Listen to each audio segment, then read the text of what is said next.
decided to come on this evening to discuss the latest events pertaining to Sebastian Rogers. I was a little bit leery because it's Sunday and I kind of like to rest on Sunday, because I feel like the Lord wants us to be still sometimes, meditate. But as most of you know, there was a ride vigil cookout for Sebastian Rogers. And the content that I had listened to wasn't very loud, but nonetheless, it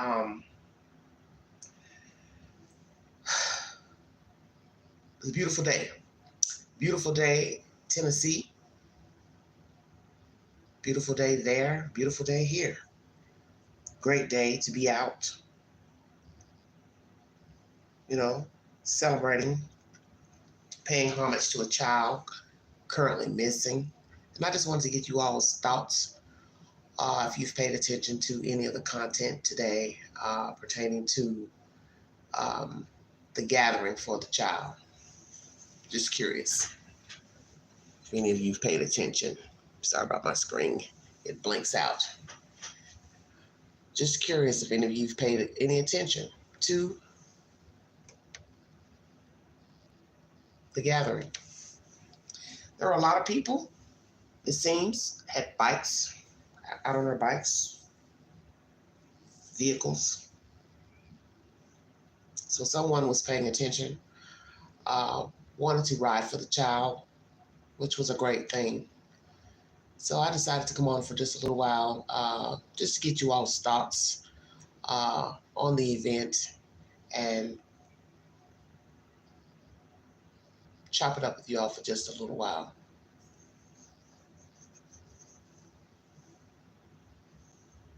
$17 viewing. Thank you. Thank you for your time. I guess I wanted to try to stay positive, under the circumstances of all the nonsense. And I was thinking about a comment that someone made on the channel today, because I didn't want to really focus on anything on YouTube today, but I've basically been in YouTube, watching a lot of decluttering videos. That's kind of what I do at night, and on the weekends I watch a lot of HGTV decluttering videos. Try not to watch too much true crime content pertaining to YouTubers. But anyhow, a commenter had made motion, the mother said should ask the child, what did he want for Christmas? And he said, she is claiming what he said. He wanted friends. That stuck out to me while watching this content. He wanted friends. That's a terrible thing to even hear from a person. I don't care how old they are. Child. But especially a child. Because, you'd assume a child would have friends or associates, We use that word lightly, as you become adults. You don't use the word friends a lot, depending on how you've dealt with people. So with children, they may say friends, and that's understandable because they haven't lived yet. Hello, Pink Eyes. Hello, Ellie. Hello, H. Martin. So I was thinking about that comment that someone made on the channel today. Katie said that the child wanted friends. If he could have anything he wanted for Christmas, what would it be? So looking at this vigil for the child and the comments from the stepfather months ago about him coming home and he'd see all these people there rallying for him, it got me to thinking, about that comment and Katie's comment. These are the friends that he can't see. Hello, Don. These are the friends that he can't see.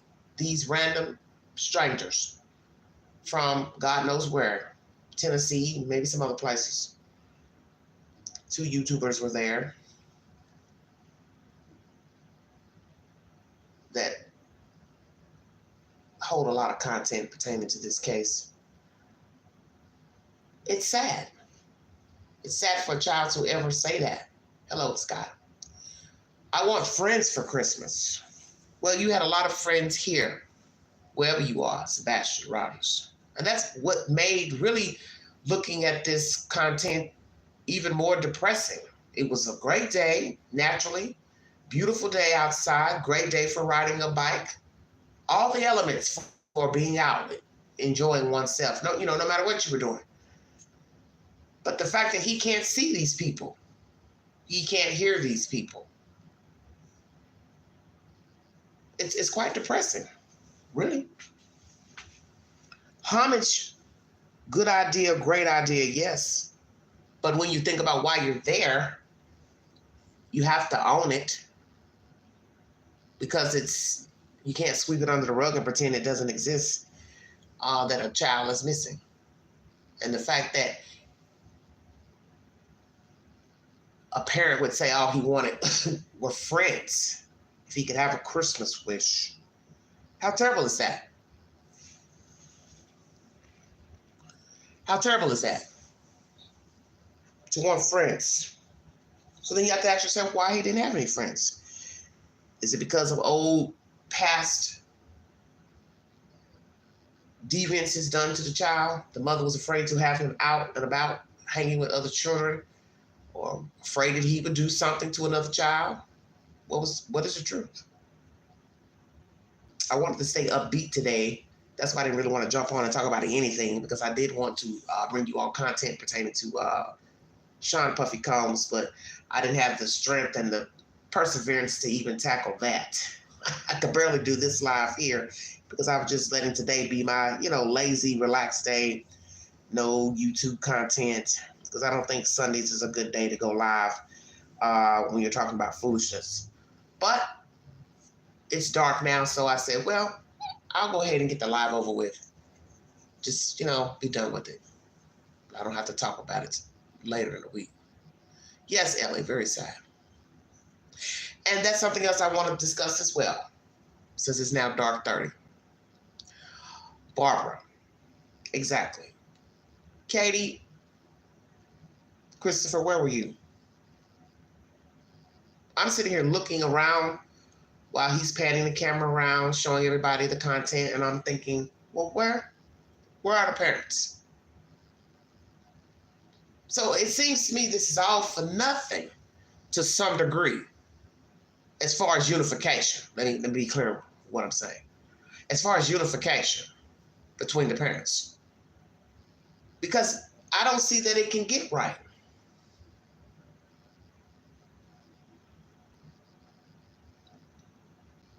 I don't see that it can get right between the parents. That's why you have to use deduction, that there's way more to this disappearance. And I said that on my channel in the comment section to one of the commenters today. There's way more to this story. If you are looking through the looking glass and you've been paying attention to the words of these people who allegedly were supposed to rear the child and take care of the child and care for the child, love the child, there's hate. And it's warm and fuzzy when you see people out rallying for other people, whether they're alive, deceased, missing. It's a warm feeling. Even though these people don't know the child, don't know the family, but you understand what I'm saying, some of them at least. It's a warm, fuzzy feeling to know, hey, somebody was thinking about this kid, and he can't even hear or see these strange people rallying for him. But this is depressing to me. It's a good thing, but it's still depressing. Where is the child? Dear God, where is he? And how long is this going to go on? Because we're now at 2.5 months. 2.5 months of nothing. And naturally, don't know how the investigation is faring with law enforcement, what they have, don't have. And I was listening to this person's content saying, well, whoever's behind the disappearance, you hope what? That they're going to tell the truth. Wishful thinking. They're not going to tell you anything, whoever the persons are. Why would they do that?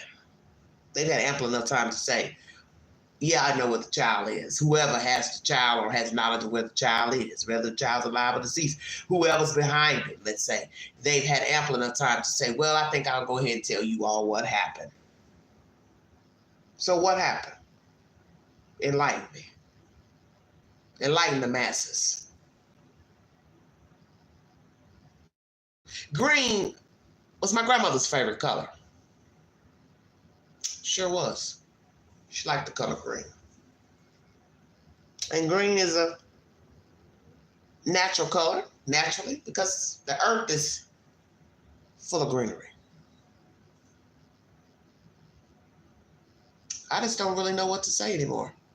After last night's events that took place, and yes, the Queen was a bit heated, I told myself I didn't even want to talk about this kid anymore. I feel about him the way I felt about Summer Wells. That seething, sick, ugly feeling inside. That's how I feel about this case. I remember how angry I was December of 21 with all that foolishness that took place down in Rogersville. Everybody hitting a lick for a like and a view. Pissed me off. And that's how I felt last night. Everything's for theatrics, but you're not thinking about a worst case scenario such as getting hurt. And it amazes me that these people who are doing all this stuff don't even think about that. I think about it because I live in the real world. I don't know where these other people live, these YouTubers, these people on the ground. I don't know what planet and universe they're from. I live in a world where people get hurt. They get cut up, they get pushed, they get beat up, they get shot. Brutal, killings this weekend. Young black boy killing these people downtown. I didn't know if it was personal, what was going on. Tow company and somebody else just popped them dead. That's the world I live in. I can see you, Donna. I don't know what alternate universe these YouTubers live in, where everything is, funny and giggly. Everything's for show. I can honestly say I don't really have respect for most of the people that give content up here. It don't even have to be about true crime. I know when I see a duck out of water.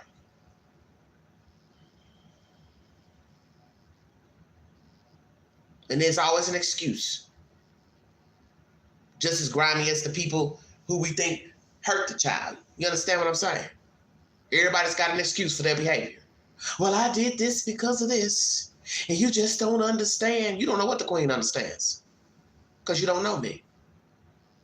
That's why I told somebody in the comment section, when I wrote my Dear Jane brief letter this morning, thanking you all for the kind words. I stand on what I say and mean every word.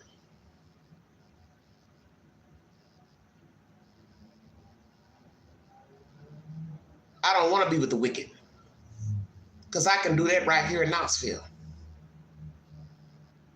Let me make that clear. I don't need to be with the wicked because I can pick up some demons right here. Go right outside the door and hang with some demons. So what the hell would I want to do it on YouTube for? I don't trust nobody on this box because talk is cheap. And that's all you get up here. Cheap talk.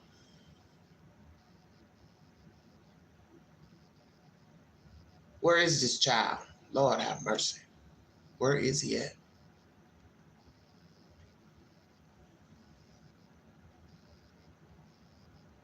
Well, Ellie, you're going to pick sides with parents because you're listening to what they're saying and you are either identifying or you're not identifying. It's common sense. It's just like what you do with your own friends and family. Your family comes to you and tell you they've been accused of crime. You either believe them or you don't. It's the same game. It's not different. It's not any different. Difference. But I think it's pathetic.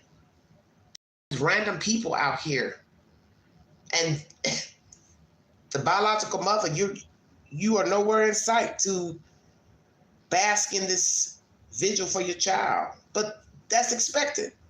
Only a fool would have actually thought she and Christopher would have shown up. He's trying to get down the highway. So 6 o'clock, he ain't trying to be nowhere in Hendersonville. But you can sure pop up when there's some drama. Somebody got a live panel. You can pop up for that. Even Katie now, she can pop up, whisper in the background, and whimper. It's pathetic. It's absolutely pathetic. Well, Ellie says she don't believe any of it. Well, Ellie, there's probably a lot of people feel the same way. Everybody's got their opinion about Seth. One day you like him, one day you don't. You confuse, oh, well, he's mourning, he's this, he's that, but like somebody in the comment box under AB's video today, well, still a way of treating people even if you're grieving. And that's true. Because you got to remember about that climbing up the ladder. You got to step on them same folks coming back down. So you don't want to burn bridges with everybody just because your child is missing. It's like anything. Child missing, child deceased, mama deceased, daddy deceased, whatever. You have to know how to talk to people. Because in the end, it's as AB said, it's not our fault. It's not our problem. It's not. We're random people. Common sense, you can't save the world. Every wicked story about foolishness, mayhem. Who are we to save the world? It's not our, we can't. We couldn't save him. We didn't even know him. And you could know him and still, you couldn't save him. You're supposed to do due diligence, of course. But that's up to you if you want to get involved. And we've seen what happens in cases where you do get involved and it becomes a shuffle. As we've seen with, DHS and accusations, things have to be proven. So you can ask 1,000 questions. Why? Why didn't somebody? Why didn't somebody? Why didn't somebody? Well, somebody probably did call. He called. And you see what happened. Absolutely nothing. Now the child's missing. And what did I tell you about that last night? There's always some abuse accusations when a child goes missing. All those little secrets and they pop out. And it's tragic. You go into any of these missing person cases of children, missing children, and the news starts giving you the 411. They start giving you, information from police, neighbors, relatives, bystanders. First thing you hear, oh yeah, CPS was called. Yeah, I used to see her wandering around outside. Yeah, they come over begging for food. Yeah, she looked a little underweight. It's always a story. And you're asking yourself, damn, how is this going on? Everybody's got a story after the fact. So it pisses you off because you're like, the child should be here. Why couldn't anybody find any proof of something? Because it's another human involved, and they're the orchestrator of what is the truth and what's not the truth. And that's what you have here in this case, I'm assuming. Somebody was the orchestrator of what was the truth and not the truth pertaining to allegations of parental abuse, possible neglect from a parent, not wanting to accept that something was wrong with the child, living with his parents, mother and stepfather. And now everybody's looking crazy. And that's the whole thing about it. You can't go back. There's no going back. It's a horrible situation.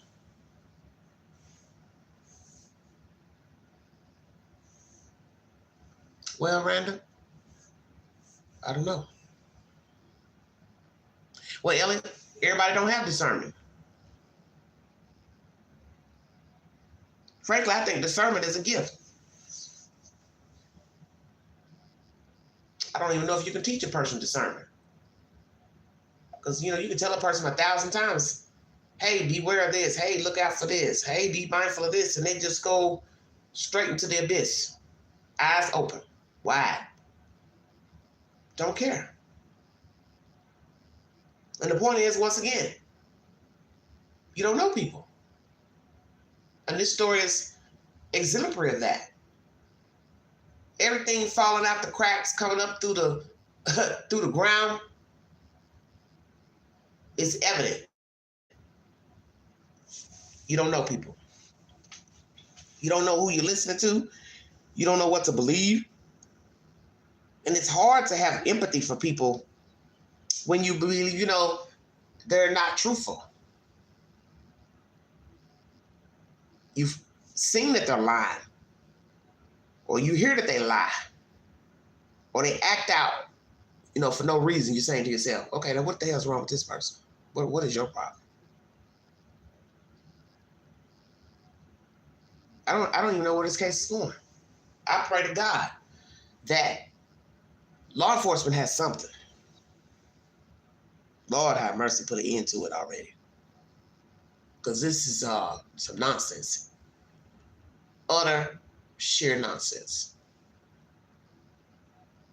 And the theatrics will be right back on by the time tomorrow pop up.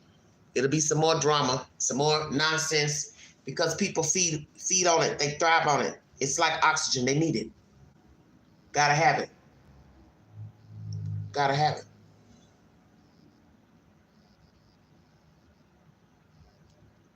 Lord have mercy. Travesty. Mr. and Mrs. Proudfoot, where were you today? You didn't feel the need to show up. Katie allegedly is back home. Was she home? I don't know. But some would say, it doesn't matter. She should have showed up. She should have showed up. But see, this shows you that they don't care about the child. And that's the part of the story that's so baffling. But then I have to tell myself, well, it's not baffling, because if you believe these people have something to do with this, then they're going to continue to show you why there was a disconnect. So you can't be shocked. But you're thinking to yourself, well, at least put on a front that you care. They can't even do that. Wow.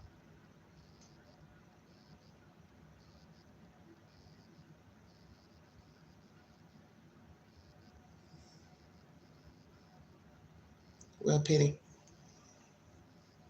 Some people feel like, he's in a bad situation. So he don't have the mental capacity to act normal. I don't know, because I don't know him. I just know that what I've seen from all these people, the parents, YouTubers, is sick. But we live in a different world now. People do and act different. I see that all the time. It doesn't even have anything to do with YouTube. The way people act now they're barbaric.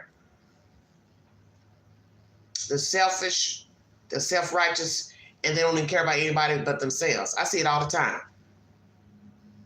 It's all about me, what I want, what I need. And we all can be selfish, depending on the circumstances.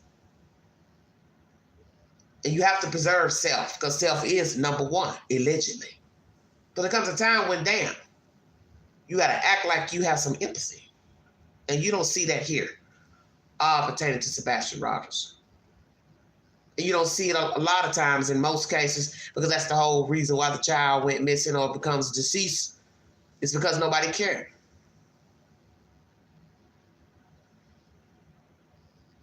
People are just out here rummaging around like wild animals. That's how a lot of people act.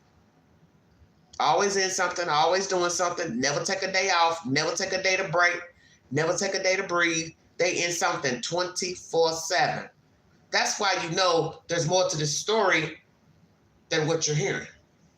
See, everything that's playing out right now on Facebook and YouTube pertaining to these biological parents, it's just a precursor to what was going on behind closed doors. Conversation tell you is way worse than what you're seeing now.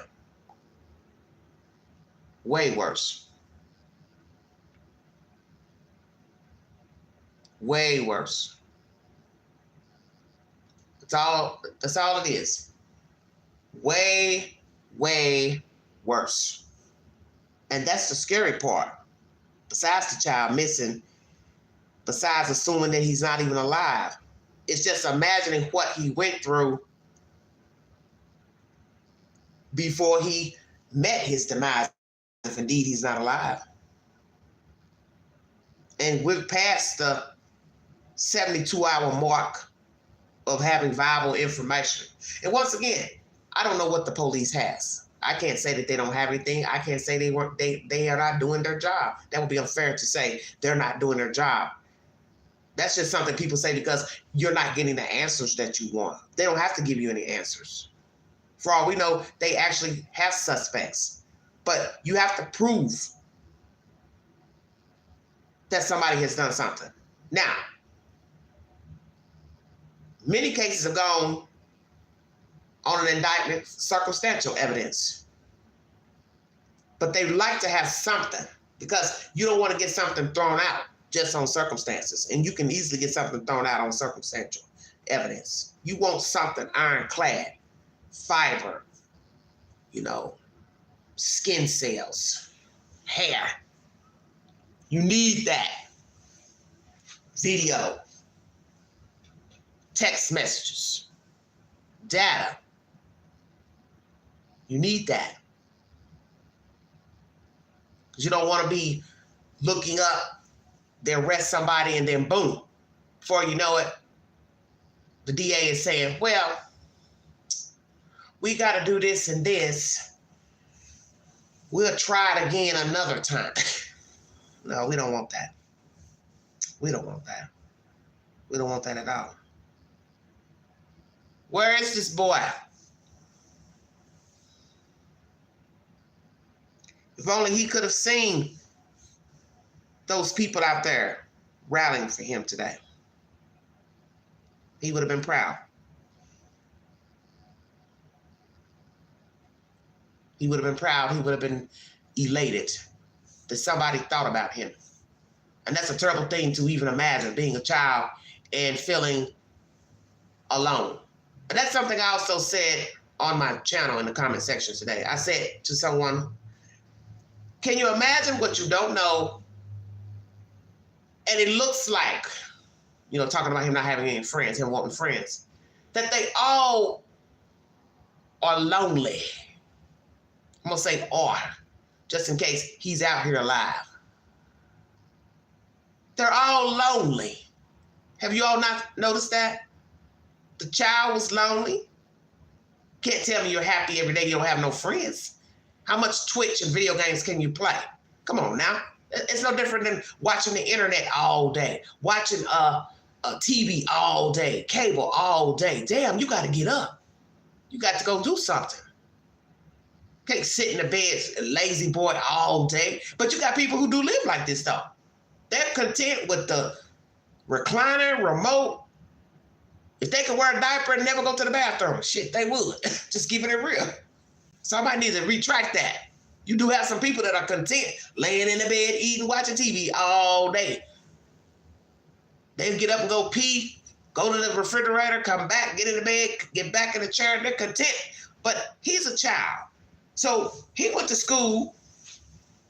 He saw how other children looked, acted. He's heard and saw the activities that was going on at the school.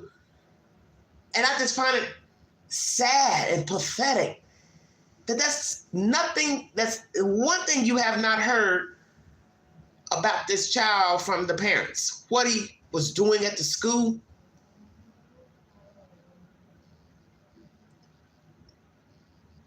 Well, he liked to play, football, soccer. He was in the glee club. He was in the band. He did this, he did that. That's one thing you've never heard about Sebastian Rogers.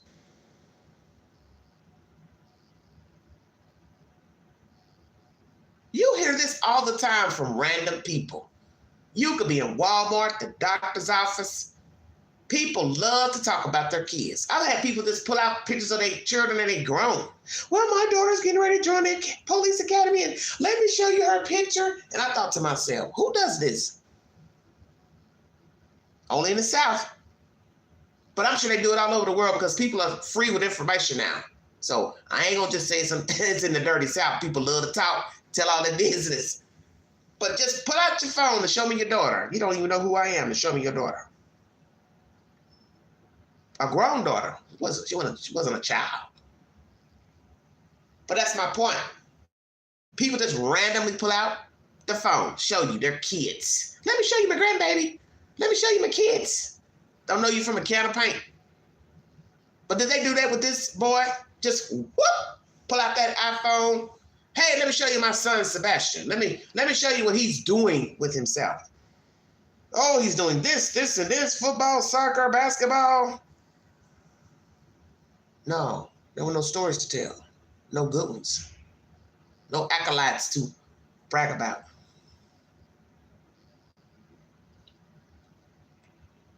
Well, and that's what you have to ask yourself in this sentence, why?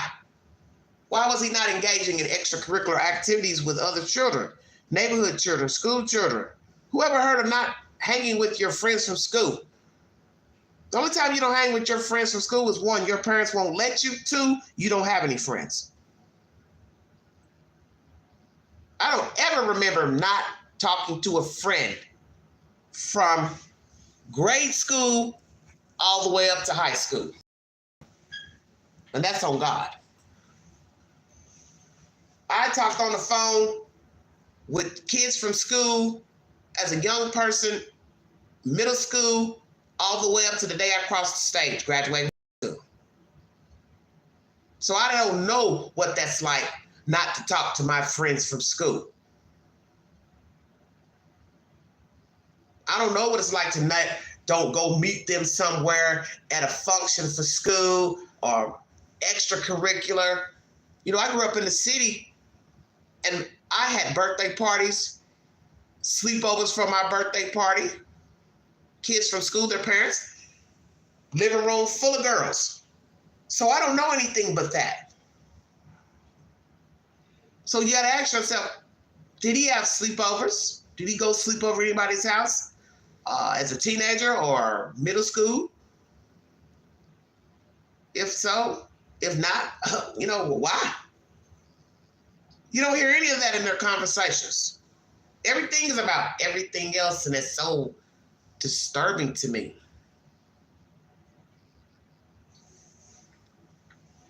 Yes, Cindy, some lady uploaded content last week saying she talked to some girls that were walking down the street. She lives in the area, and she said he took regular courses. So he wasn't autistic on a level where he couldn't comprehend, regular classwork, obviously. I don't know. Don't know what his grades were. Hopefully that information is the truth. So you don't know what to believe because people will tell you anything. So did he take regular courses? What were his grades in the regular courses?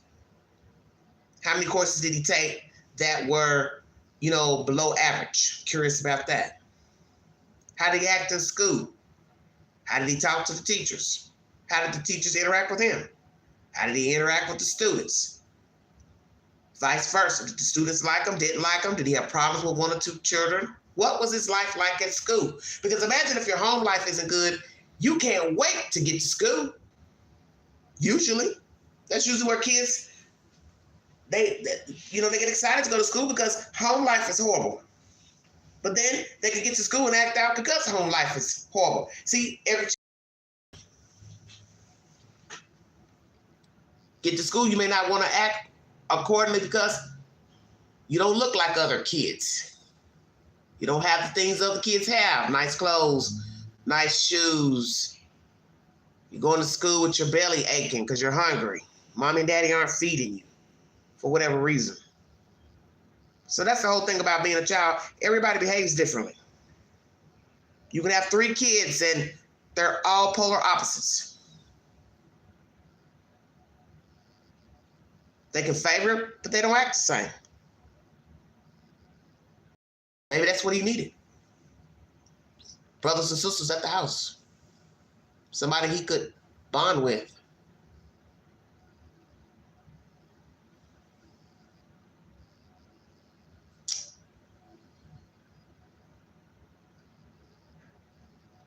Well, he don't want to go up against CP. Can you imagine those two trying to fight it out? Dear God. But they're kind of similar to me. Dark hair. Both have a little weight on them. Maybe they're more similar than we think. Maybe they are more similar than we think. I don't know.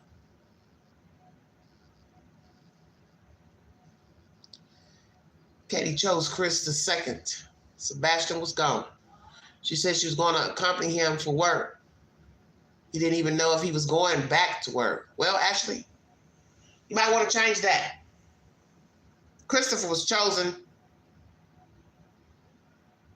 probably day one when she started dating him. So you got to go back. Pink eyes now, BA. Dakota Ray, you all are a mess. Probably not, Barbara. Probably not. Yeah, she has a type. They're dark hair, have a little weight on them. You know, they may have looked different 20 years ago, but for right now, they're both similar. They both carry a little weight. Maybe that's what she likes. I don't know.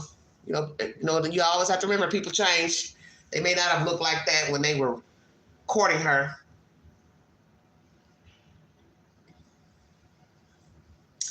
Am I the only one who thinks this Mr. Tony is more into the case for himself and not Seth? Am I the only one who thinks he's a devious weasel? Well, Penny, I try not to dwell on Tony too much because I wanted to give everybody a chance coming in to help him because I already saw foolishness with the Proudfoots. So I didn't judge, Tony and this Chloe because I really didn't keep up with the PI stuff much. But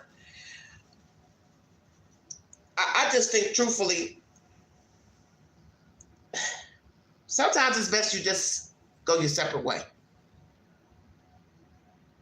That's what I think. You start having problems with people, they always tell you got to look at yourself. You got to clean around your own front porch. Because you can't change people. So what you have to do is you have to look inward, as they say. You can't change those people, so then you have to change you, how you respond, how you deal with them. So maybe that's what needs to happen. He needs to clean around his own front porch, Mr. Seth. Maybe he needs to lay low. Maybe he doesn't need to form any new ties. It doesn't seem to be working in his favor. The people that he has brought into his circle. And I understand, like he said, you got to trust somebody. But the problem is, if you are the problem, that's going to be a problem. If you're hard to get along with, you want to be the head knocker, you don't want to take direction, you don't want to take suggestions, that's going to be a problem.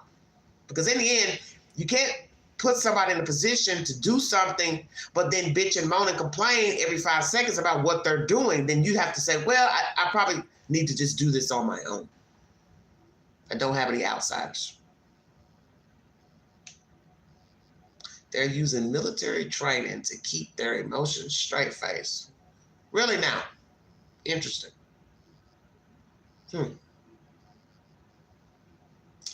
Katie, Chris gonna leave your girl pink eye shortstop.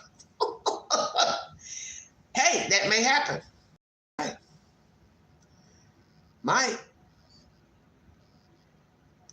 Oh, Rhonda, please stop. You all are horrible. I'm trying to behave. What you say? What you say? Dang. You all are a hot mess. A hot butter mess. Seth was riding a Harley in them big shorts he had on. Now, Ellie. Oh, I can't fool with y'all. I'm a veteran and you sure are trying to keep your emotions down. Well, Cindy, there are probably some veterans that don't, though. Pop off, go off. These are veterans and they haven't They've shown a little emotion. They've gotten a little right, quite right. Because that's the whole point of life. You can only hold things in so long. Even if you're crisis acting, as AB would love to say. I thought I saw Seth riding in a red slingshot with his girlfriend. Stop it now. Stop it. He's not my type. Oh, Lord. Jesus, I can't with y'all. When he goes to Memphis to work, he's auditioning for wife number 6. Might be. Might be, Barbara. Might already have a little sugar mama. You know, I brought you all content about that. Who's to say there isn't somebody lying in the, in the background? And I told you all that before. I said, now imagine Katie going down there to stay for a little while, and he can't get the goodies from somebody else. Let's say if he was, being a naughty boy, he couldn't do that. Katie's right there. Boy, imagine that. The guilt gonna eat at whoever has information. You think so, Ashley? You think the guilt is eating at the person that has information to where the child is? You think they're scared? Interesting.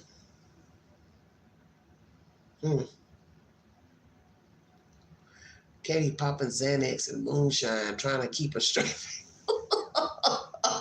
You all are horrible. I can't fool with y'all. Well, she best not do that. We'd hate to see she have an accident. Somebody will say she killed herself. Katie is watching him like a hawk. Might be, Barbara. Paranoia gotta be kicking in. Yeah. I should say so, unless you're just a true psychopath, sociopath, psychopath. I think they're fearful and watching every YouTube channel. Okay. Might be. Yeah, see what they're saying. Because somebody made a good point the other day. I was reading some comments. It might have been on that Facebook page, Finding Sebastian ROGERS. Somebody said, who has time to be on YouTube and their child is missing? Damn, that's an awesome question. Very true. Hello, Linda. Why would you be on YouTube? I mean, your child is missing. You had a full job. I don't see how anybody would have time to be on YouTube either. My child is missing. That's why I said maybe these people need to be, they should have stuck with the mainstream news. That's usually what most people do when their children go missing. The few people I've talked to who had missing people in Knoxville, they didn't come to YouTube. They ain't thought about YouTube. They dealt with the news only. Not one case I've talked about here have I seen those people on somebody's YouTube channel. I have not, to my knowledge.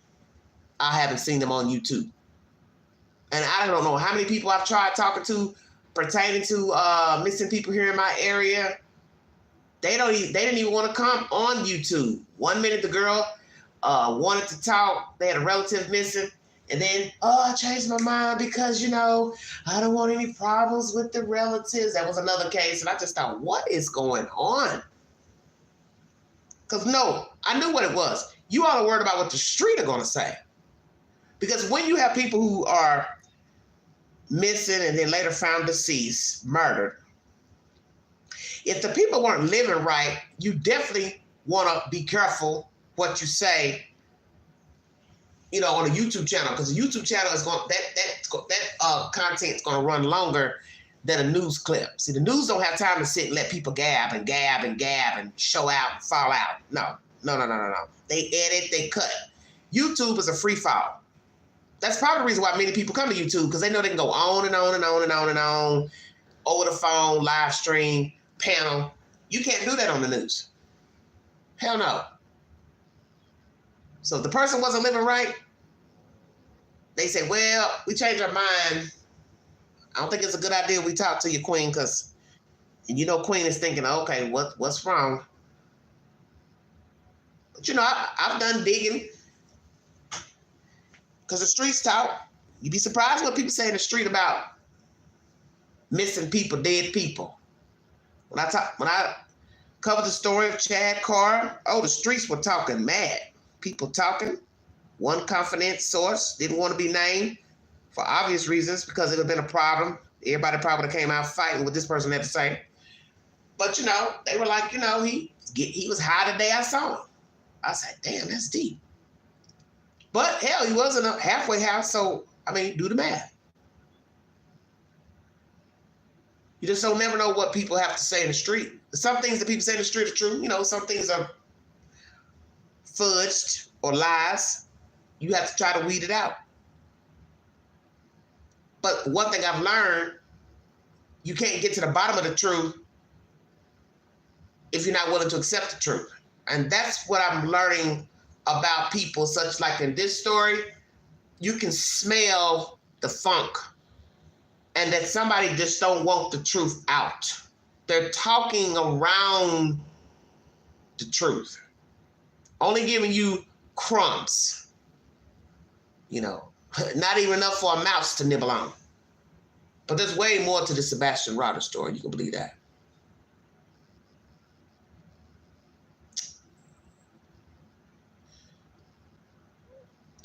Pink Eyes. The documentary. Imagine that. Yeah, Netflix don't want to touch this. Hey, Netflix Oxygen. How you gonna get to the bottom of the premise of the story? You just gonna be talking in circles like what's been going on. You just gonna give people the basics.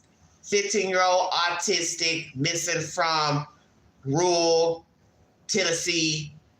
Lot of he said, she said played out with the parents, social media, allegations of this, and this, and that's all you're gonna have. Because who's gonna come up and speak to corroborate any allegations? Because you can't have a good documentary without somebody's going on film. Stay woke.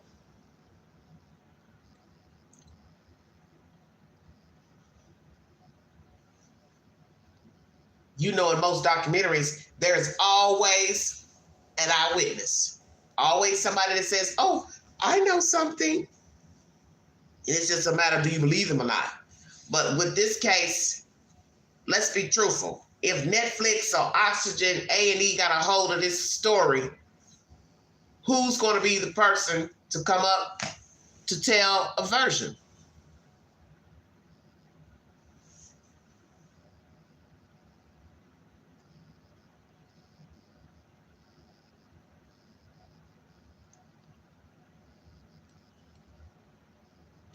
I have my own hair on now, honey. You know what the hell you're talking about.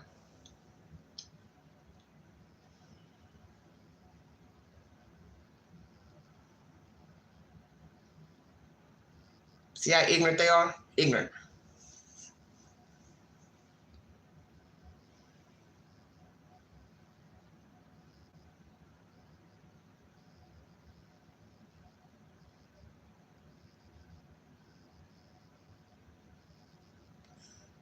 Yeah, always a clown on that. Most definitely.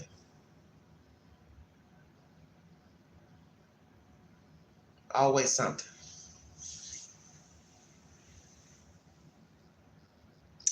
Oh, is that somebody that watches the channel? What if they saw Queen in the street, they wouldn't buck up? Chloe knows a lot about the folks that are working around this case and is protecting her license, and I can't blame her. Yeah, I don't really know what's going on with any of that. This Chloe, Heather, and Tony, and Seth nonsense. I really don't know much about it. Thank you, Linda. Queen ain't worried about nothing like that. That's a hater that sits up and watches and can't use their real name in the profile. That's all.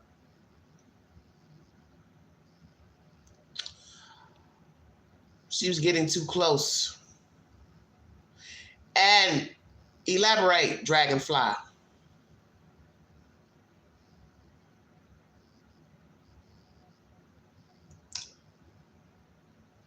Yeah. Well, it could be Chris. I don't really care. I know that wouldn't none of them buck up. I know that. How about that? Honey, it could be anybody. Anybody who don't have a life. Because that's all these people do up here. Well, two of you are saying she's learning. She learned what? What was she learning?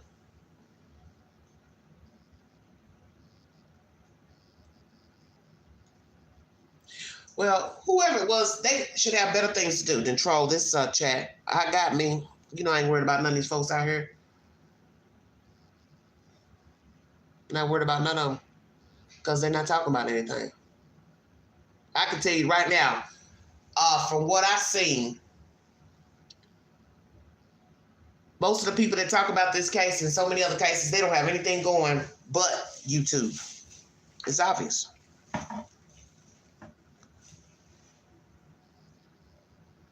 They don't have anything going. What about a Mike Hunt?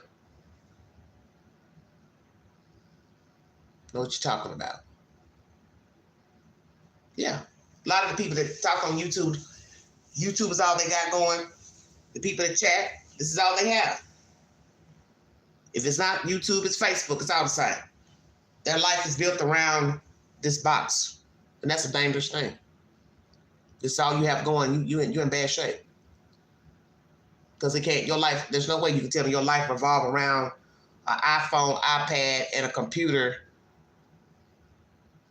going live and commenting. You got to have more going on in your life than this. As they say, take time to smell the flowers.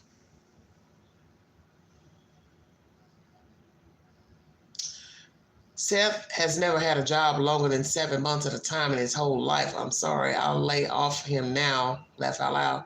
Just got on my last nerve with his fake crying. Who told you that, Penny? Where'd you see that? You read that on what, Facebook? Now, who would tell that about him? Because I haven't heard that. Katie or Chris said that.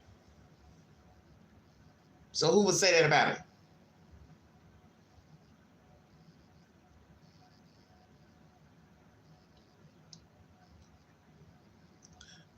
That means somebody ran his personal, you'd have to know his social security number and all that to learn when he worked last. Good God Almighty.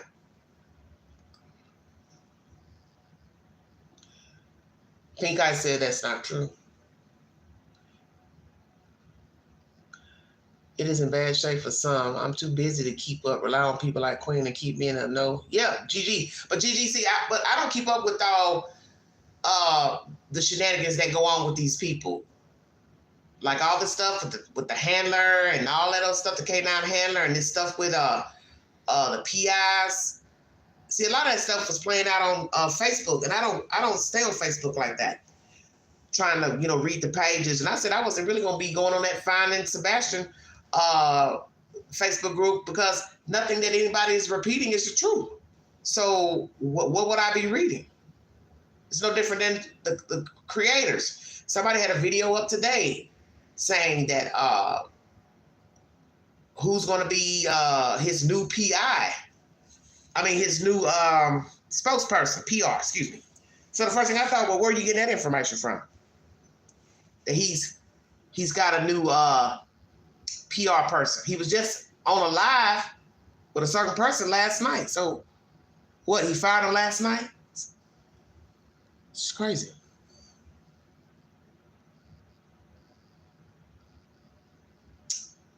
I guess. Why are they not telling him anything? Well, they don't tell parents things, Donna. You know that.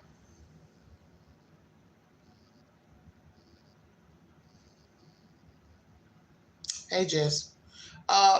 You know they don't tell parents everything.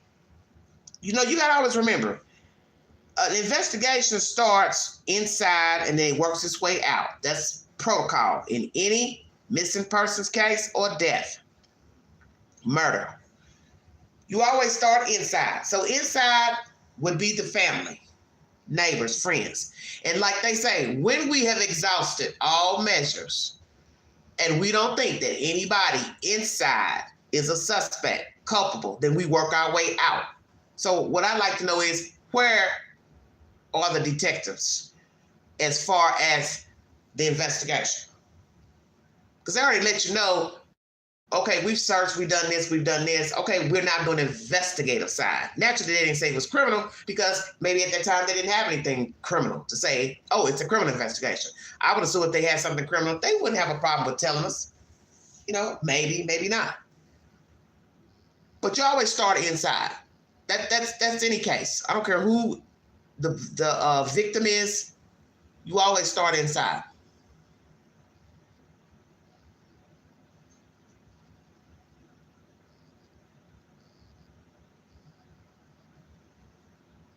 Parents last to know. Yeah.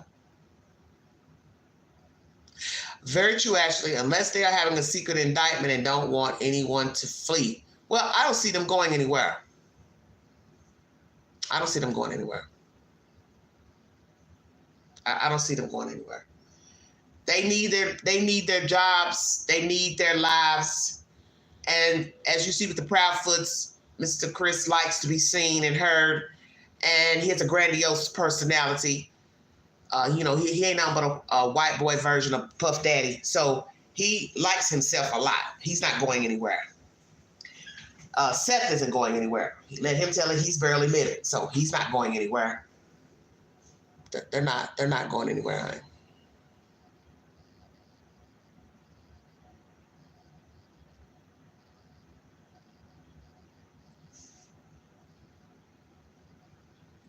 Where are the Bauer socks? Well, I don't know. No idea.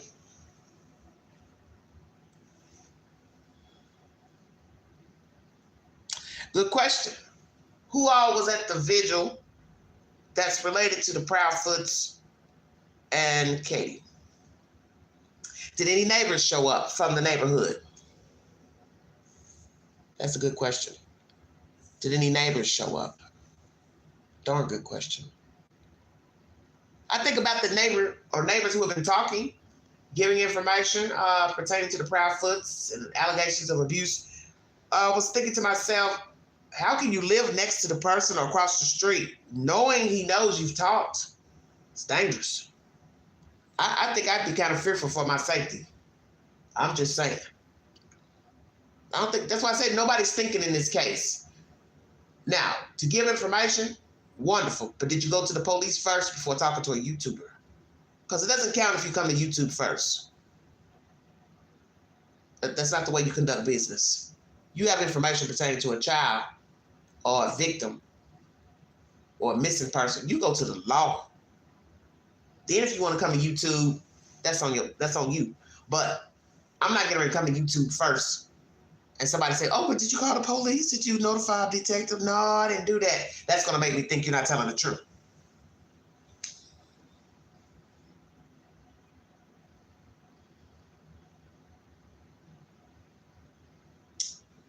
Well, some people do pennies. Some people, come to YouTube to get the word out because, as I said, everybody watches different things. Just like a lot of people who watch YouTube, they don't watch the news. They don't have cable. Okay? There are a lot of people who don't have cable. A lot of people are using Wi-Fi or they're using data off their phone for YouTube, Facebook. A lot of people who are older, especially 60 plus, they don't watch YouTube. They watch the news. They have cable. Usually have a landline. So that's what people need to understand. Every demographic does something differently. So that's why I said mainstream news, to me, would be your best bet with a missing child, missing relative, because who knows where the child is? Just like everybody's searching in that area, you don't have any idea that he's even around there. whether alive or deceased.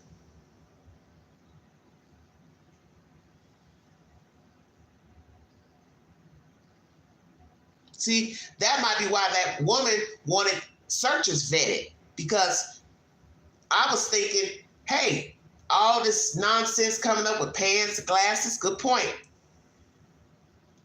Always found when these searches get on the ground. But yet Seth wants anybody to help.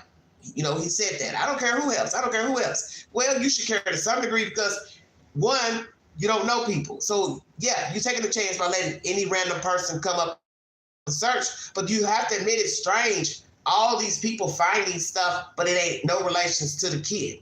So we're going from glasses to pants to a photograph, allegedly a truck stop.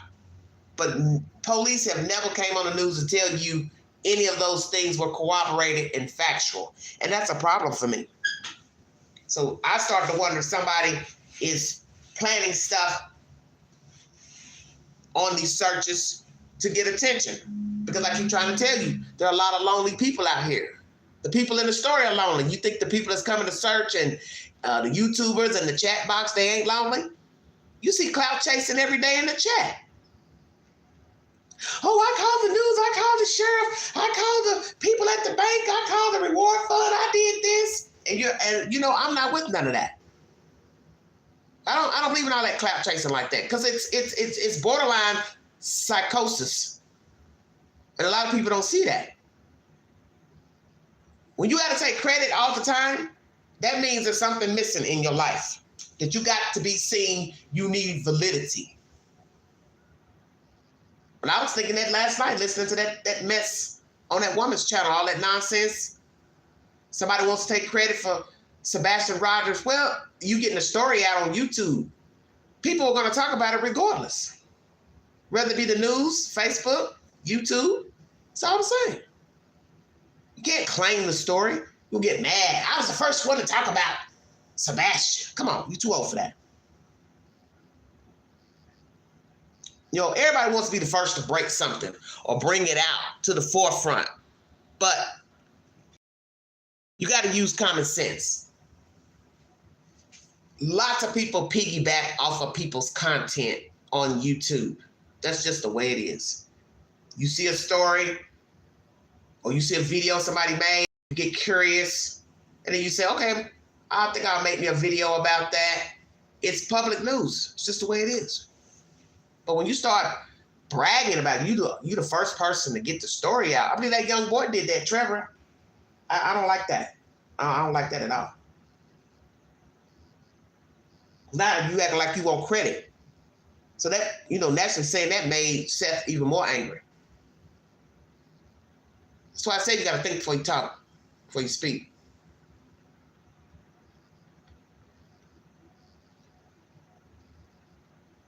No, you can't trust a lot of people.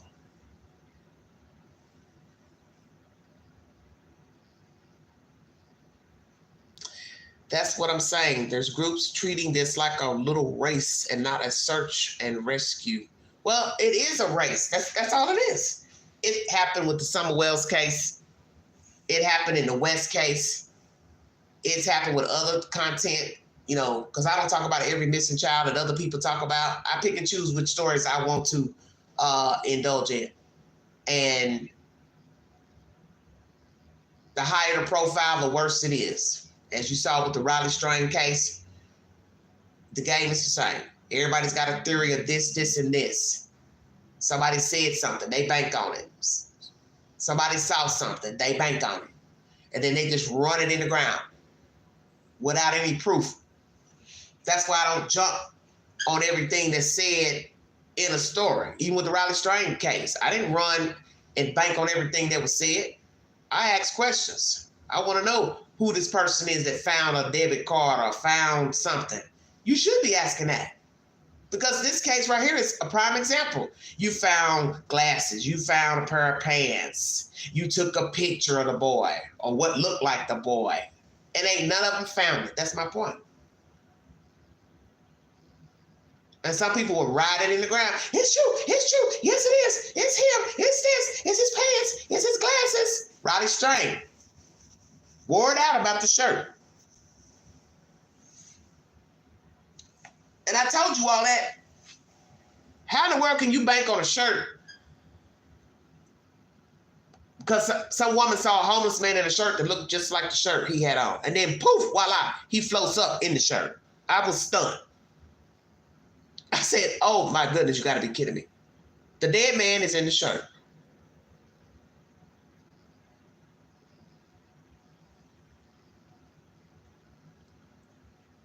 So nobody can say anything when Roddy Strang popped up in that shirt. I mean, you talk about the dead was talking. It's like that dead man said, you know what? I'm tired of these people talking about this shirt, this homeless man in this shirt.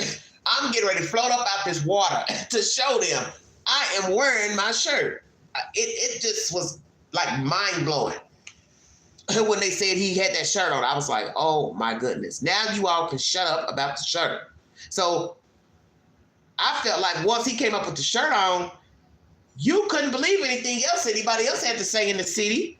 Homeless person, not to say that they're lying, but why am I getting ready to believe what somebody else have to say? That's why I couldn't understand that family friend still wanting to talk to homeless people, still wanting to talk to these people. And it's like, dude, you all have been running it in the ground about that shirt, and the dead man came up with the shirt on. It's time to stop. Just stop. Let the toxicology reports come back first. Get your second autopsy done, and then go from there.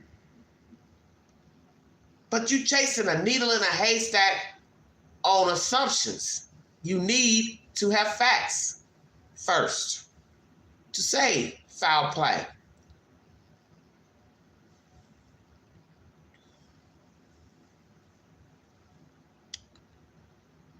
God, pink eyes, weren't they? I mean, that shit was crazy. Yes, he was there. This is the photograph right here that you're watching. The audio wasn't really good. It was kind of low when they were speaking, so that's why I just did a freeze frame of this, just to show you all that it took place. And I just wanted to, jump on briefly, just to talk about, it was a nice day, and I'm glad that they had a turnout, for Sebastian.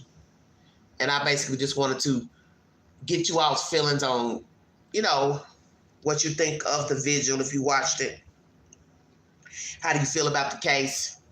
How do you feel about the parents right now? Just chop it up for a little while.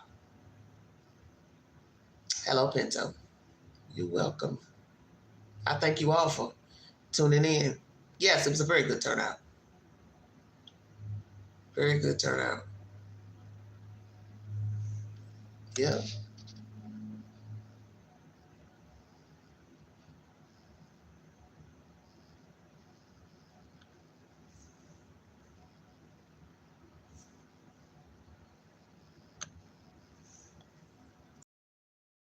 Yes, it was. A lot of prayer, black man praying. I said, oh, Lord. Folks get antsy, get to talking too long when you black folks get to praying. You know us, so we get to praying. Oh, my goodness. Look, get to talking about us a leak in this old building. Shut your mouth. Have mercy. Thank you, Cindy. Thank you. I appreciate that. So what, Gigi? Singing Jay did good. Who? Oh, Ashley. Wouldn't he want to come out the treehouse by now, baby? I wish this young man would just come home. I don't want to even talk about the parent. Yeah, well, Donna, when we say that, come home to what? Come home to where? See, that's the reason why there's been so much destruction with this case. He comes home, come home to what? Come home to what?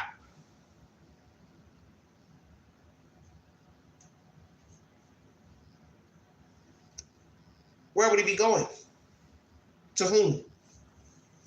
And with all the allegations flying around from the parents, yeah, he wouldn't be going home to neither of them. No way a judge would send him home to them. None of them. Woo, Ashley. Oh my goodness. Girl, you a hot mess. Good God Almighty. You are showing out. But that's true. Come home to what? Come home where? You got to use deduction, common sense. The mother took out for a month or so and left knowing her child was missing. So if he had been found, just imagine somebody having to knock on the door and you don't answer, and then they got to call you to say, hi, I'm looking for Mr. and Mrs. Proudfoot. Oh, yes. Hi, how are you? Ma'am, I just called to let you know we found your son. Can you tell me where you are? Been knocking on your door, ringing your doorbell. Didn't get an answer. You just imagine that conversation. Detective, state trooper, somebody getting the information to your phone number, whatever, get in contact with the local sheriff's department, and they're banging on your door, and you're not even there. Open the door.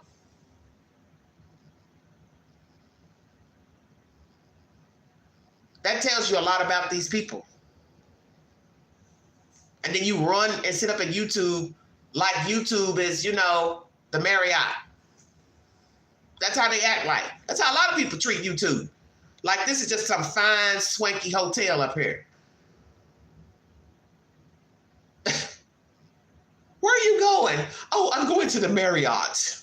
It's on the internet. Just like this is the Marriott up here. Oh, yes, we have a suite. We have a view of the ocean. Ain't no ocean up here, honey. What they say, I'll be damned. Oh, Rhonda, good point. Imagine if he was watching. Very good point.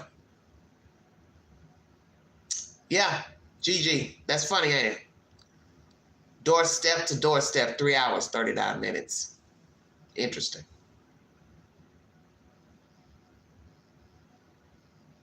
But you're right. Imagine he was sitting somewhere and watching, listening to how he's been berated and talked badly about, seeing his mother leave. That's why I always say, just imagine if you could be a fly on the wall. It's a very good point. I think a lot of us would be amazed at what people say about us and how they think about us. Okay? Just imagine being a fly on the wall.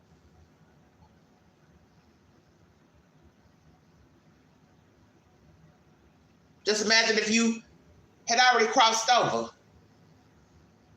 or you're crossing over. Some people believe in that lingo, in between worlds. And the Lord is talking to you.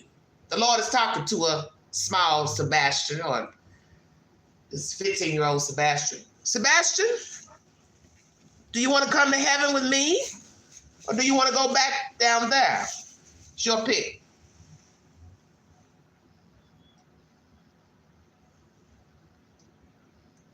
Just imagine that. It's an interesting concept.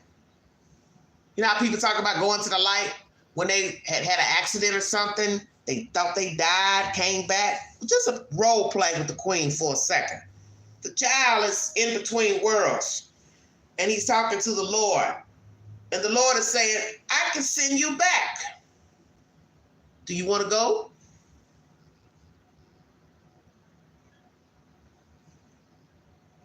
You want to go with me?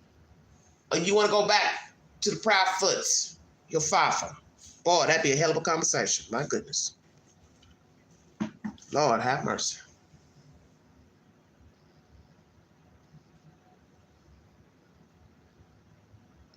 Well, Tina, that don't really matter about 3 hours and 37 minutes. Come on now. Everything's a guesstimate when you're driving. You got to remember, they're in the county.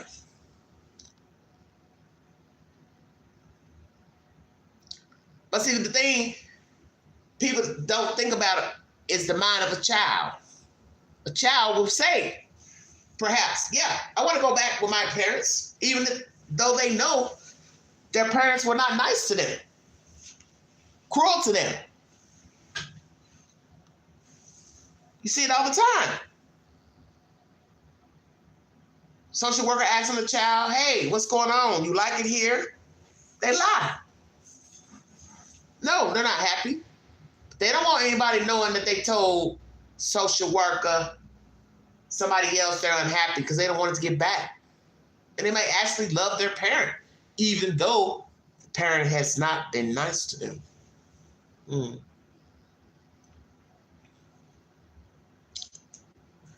What you say about Chronicles, Olivia?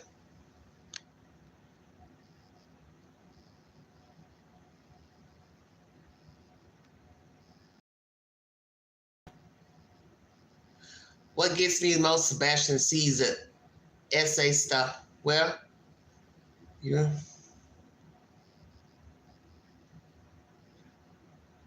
She couldn't touch Sebastian's face. Very weird. What do you mean she couldn't touch his face?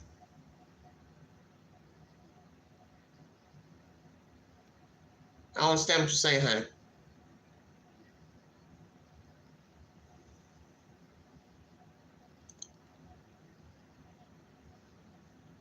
Imagine how he feels his mother to see him or talk to him over 80 days is a very long time, an autistic child mind. Yeah, very true.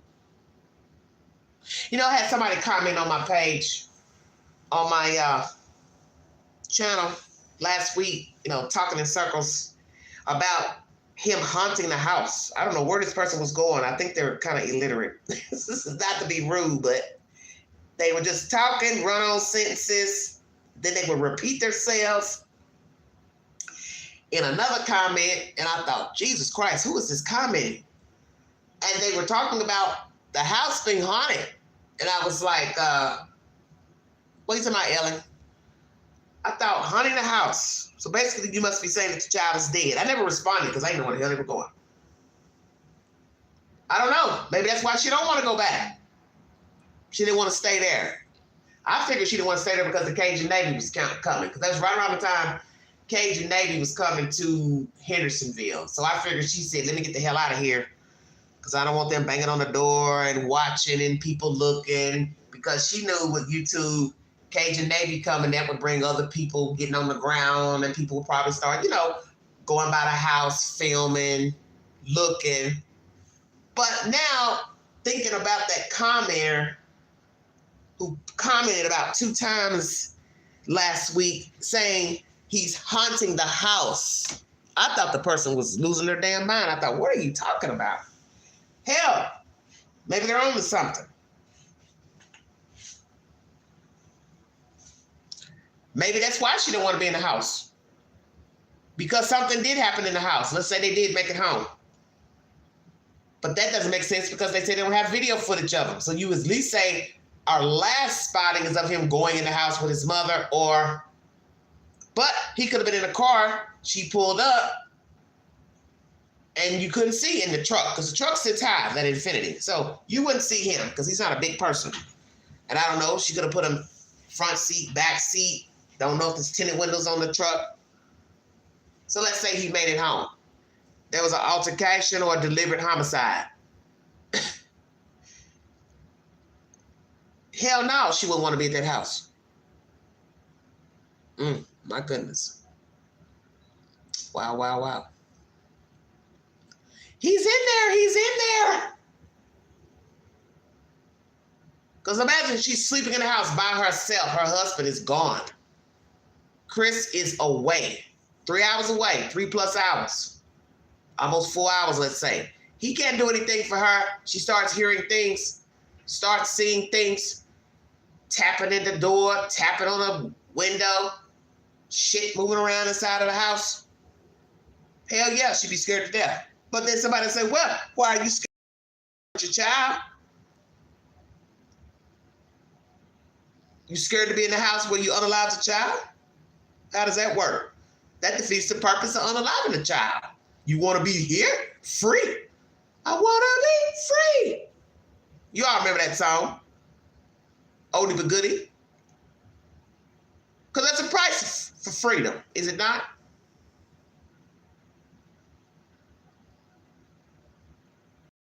There's a price for freedom. You know that looking at the people coming over the border. Some made it, some didn't. Some were sexually assaulted, children sexually assaulted. Some drowned. Some died from heat, starvation. It's a price for freedom. So you knock your kid off and you think everything's going to be Gucci. You're getting ready to have this great life with Christopher Proudfoot. But the universe says, no, no, no, no, no. It doesn't work like that. There's got to be some repercussions, Katie Proudfoot, Mr. Proudfoot. You can't just walk scot-free, unaliving your child. It's got to be ramifications. Restless nights. You thought you were going to sleep good in this house? Oh, no, no, no. Good night, Donald. Thank you for joining us. Penny, so far, no, nothing's been proven about it. Christopher Proudfoot. Just imagine that. She didn't want to stay in that house because it's a reminder of what went on in there. Or if she didn't do anything to him there, just knowing what she's done. Because for all we know, he never made it home from the steakhouse. And I still believe he would be creeped out coming home to a house and you know you've unalived your kid. And you gotta now walk back in that lonely house, dark house. Shit. Couldn't be me. Hell no, it couldn't be me. You're welcome, honey. Exactly. Exactly, Ellie. Well said. I believe it's a reminder. Exactly. Whether he was unalive there or not, let's just say he was. She's a scaredy cat. Military or not, she couldn't stand the rain. I can't sleep in here. Because you know your mind will race. Now, some people, they can sleep just fine after hurting somebody. You know, I believe Chris Watts, he slept real good after he killed his wife and kids. He probably slept on the same bed with no sheets and got up, drank some orange juice, ate a waffle, kept it moving. But maybe not Katie Proudfoot, okay? Oh, you're talking about the school pic. Yeah, I was trying to understand what you all were saying about the picture. She couldn't touch it. Well, she probably couldn't be in that house either. Because everything in there, I'm sure, reminds her of the child. His smell, his toys, his bed, a shoe, a coat.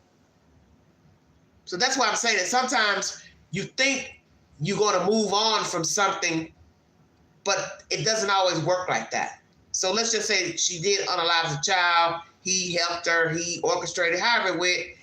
You don't know how you're going to feel until the deed is done. Sometimes we can tell ourselves that in dealing with people. Oh, can't wait to get rid of him. Can't wait to get rid of her. Can't wait to cut their ass off. Can't wait to stop talking to them. And then you might actually miss them. Or you might be worried that they're going to start popping up, coming around, calling you, argue with you, show out, gossip, put stuff in the street about you. Here comes the he said and the she said. That's the whole point. You don't know what it's going to be like until you get in those shoes. Put those shoes on.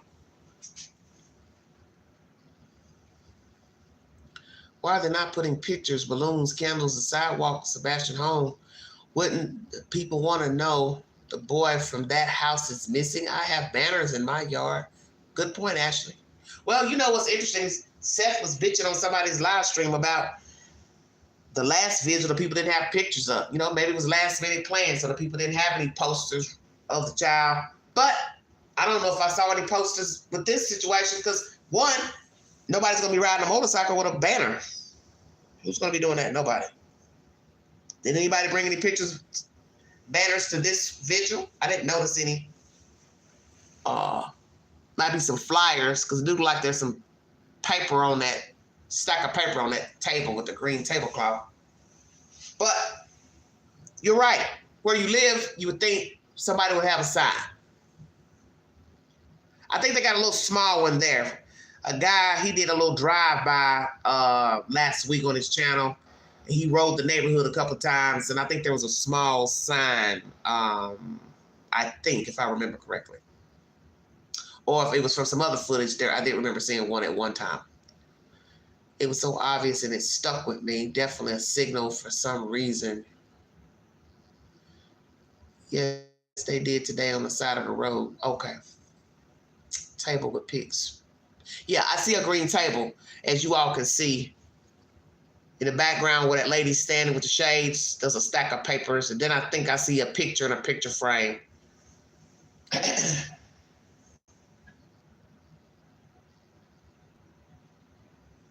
Oh, pink.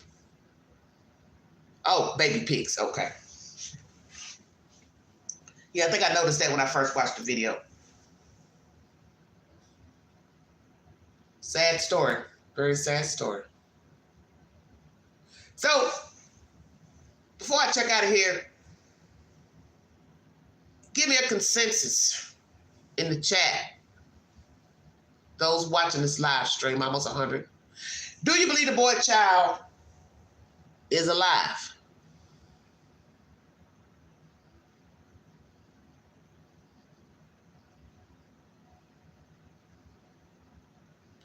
Now, Penny. Okay. 1, 2, 3, 4.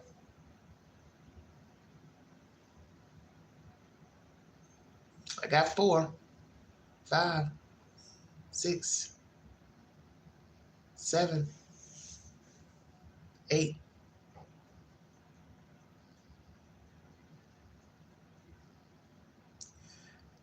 9. Oh, Lordy. 10. 11. Saddle, what that mean?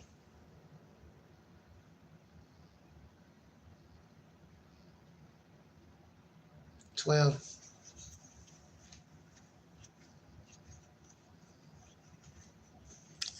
I'm at 12. Lil Dub, what is your answer?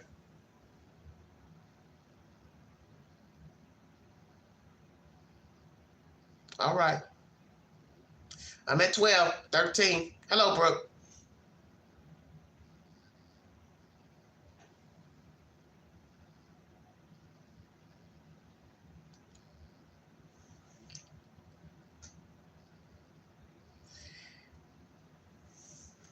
Answer the question, everybody. 86 in a row. 14.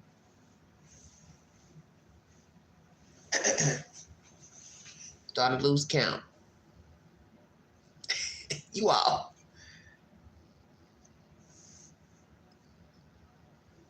A few of you holding hope. About 3 of you.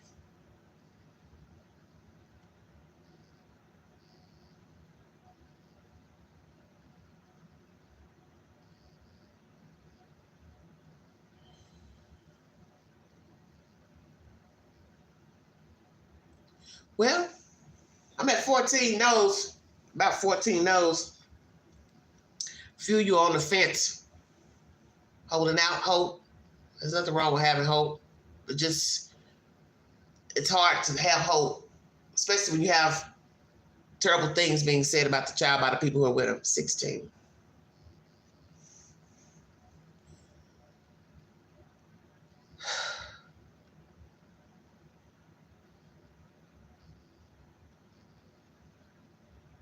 I think I did see that, Cindy.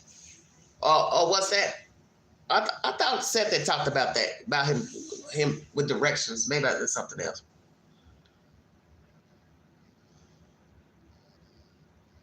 It was interesting listening to a certain person ask her, why you won't answer the question, why you keep letting Chris answer the questions for you? And then she made a comment, what's so strange about it? And I thought it's very strange. If somebody's directing a question to you, you don't know how to answer. About what, Dakota?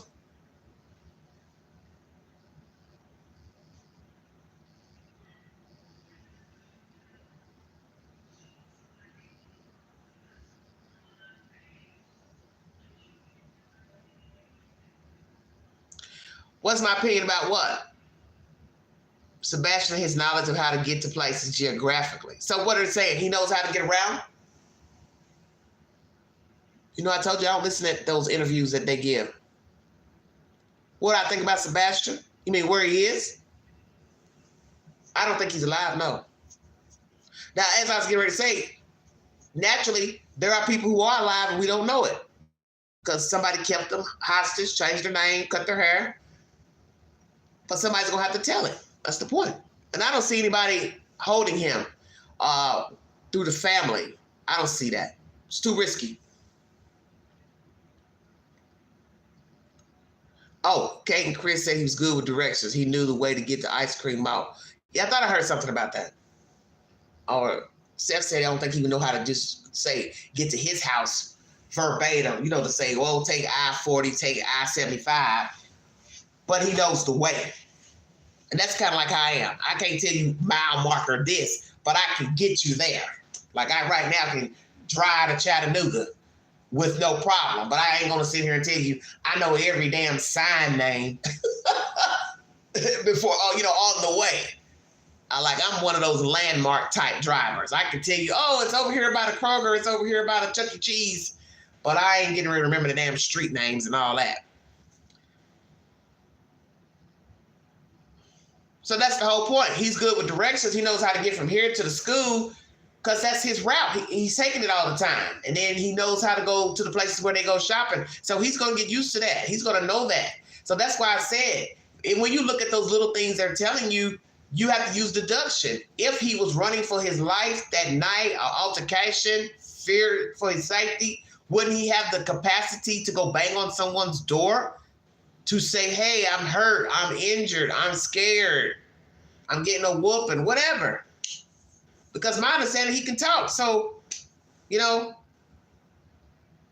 not be able to go out here and go to a 4-year institution. I don't know. See, I don't know him because I don't know his aptitude. That's one thing they don't talk about. That's why I'm telling you, these people are not truthful because they don't give you anything to latch on to as far as his aptitude to go to college, go to trade school. Thank you, Penny. So one thing you have not heard of these people. Hey, yeah, he could do this, he could do that. He know how to fold clothes. He know how to operate the washing machine. See, those are things you've never heard from the Proudfoots. He knows how to operate the dishwasher. He knows how to take a shower, turn it off, bathe himself. Those are things people want to hear. And all these people who love entertaining the Proudfoots, you don't even ask them basic questions about the child's aptitude. Who the hell gonna bring somebody up on a panel for 2 damn months and don't even ask what's his aptitude? Damn. But you want to talk about other stuff. What is he like? What was he like? How about asking what's his aptitude? So you know, possibly what the child would and wouldn't do, how he would react in a certain situation. That's what I would ask. What did he fear? What was his fear?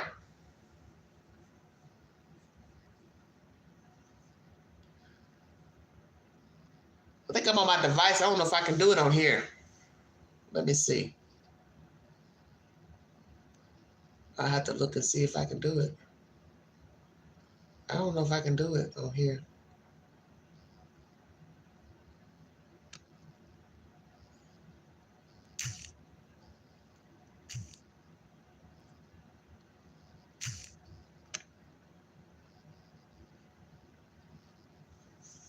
It's $.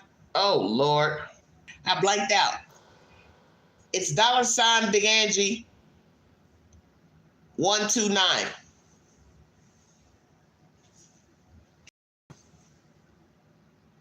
Thank you, sweetie. Oh, I appreciate that. Yes. $ Big Angie 129 is the Cash App. Thank you so much. So, why hasn't anybody asked about his aptitude? What was he taking in school? Did he take regular courses? See, those are things people want to know, because people want to know if the child could survive on his own. Would he know to go get safety if hurt, injured? That should have came out day one. Yes, that's correct. Thank you, Pink. That would make more sense. Hey, there's a child missing. What did he take? What's his aptitude? Right. Is he good with directions?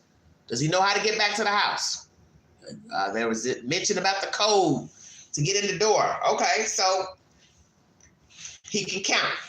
He can read numbers. Those are things you want to know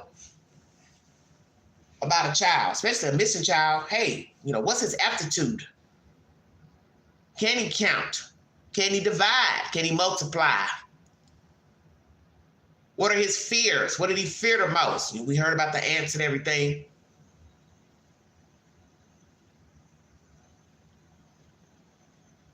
Because I think there's a lot of pausing with them talking about Sebastian. That's not good. It's not good at all. Yeah, that's all we know about him, isn't it, Cindy? Negative. Grown kid wearing diapers. Dear God. Now imagine, like, as you all said, he is somewhere and he can hear all of this negative stuff said about him by his stepfather. Katie, she's just sitting there aiding it. She's not putting a stop to the nasty comments. That lets you know there's way more bad things happen to him behind closed doors. Because if you will sit here and allow a man or anybody to talk about your child in that way, and well, his home life was horrible. Because just imagine, you're listening as an outsider, oh, a 15-year-old wearing diapers? Why? Then you got to sit here and tell yourself, okay, well, imagine what it was like when he was in the company of these people. And God knows what else their conversations were like with him. It couldn't have been great. Damn, sick. And I would be truthful with you. I wouldn't even believe the diaper situation had Seth not confirmed it. Thank you, sweetie. Yeah, she's a very weak woman, indeed. Yeah, I'll be honest with you. I would have never believed the diaper comment from Christopher Proudfoot if Seth had not confirmed it. Somebody in the chat had said something to me a few weeks ago, and I said, I don't believe that. And somebody said, oh, no, Queen. Seth told him he couldn't wear him at his house. If I had not heard that, I would not have believed it. Because I said, this man just want to talk bad about this kid. Why I don't believe the boy's alive. Because who talks about a child like this if they were taken care of? One minute you're talking about the food he liked, Japanese food and all this stuff. But then next minute you're talking about him in diapers and the kids were making fun of him. And it's like up and down, up and down. Did you like the kid or you didn't like the kid? Come on. Oh, he loves cats. Oh, he loves cats and wearing a dirty diaper. Or, excuse me, wearing diapers. Okay. Wow. Just all over the place. Well, Rhonda, that's what you're supposed to do. Because you don't want to be with a man that doesn't value children. I get it. Some people don't want kids, don't want to have kids. There's nothing wrong with that. That's a mature person to say, I don't want kids, or I'm not ready to have children. I wouldn't judge somebody for that. That's a mature person. But to keep bedding women with children, and your temperament, why are you with them? And I would tell you the truth. And I think most of you know this. If you'll beat a kid, you'll beat a woman. What's the difference? You beat a kid, you'll beat a woman, you'll beat a dog. You'll beat a cat. You beat a giraffe. It's all the same. What's the difference? You think somebody's just walking around saying, oh, I only beat up children. Come on now. Oh, you're beating up a whole lot of folks. You're going to beat up the cat, the rabbit. You come in, you're having a bad damn day. You're taking rabbits out of cages and throwing them. You're throwing the dog against the wall. You're doing all kind of crazy stuff. Exactly, Cindy. Exactly. Thank you. He's not coming back, and he will never know. Exactly. That's so true. That's why I feel like the child's not alive. I know it sounds horrible to say that. And then, I might have to bite my tongue one day. He pops up and they find him. But the point is, it's so derogatory. It just leads me to think this is how people talk about people that they didn't like, they didn't care for, and they know they're never going to be able to defend themselves because they're not alive to do so. So it doesn't matter what I say about you. I know you're never going to come out to say anything because you're not breathing to say anything. So I can say these ugly things about you. That's why I kept saying the other day, if you didn't know any better, the child is deceased. And they know this. And that's why she's allowing this man to berate her dead kid.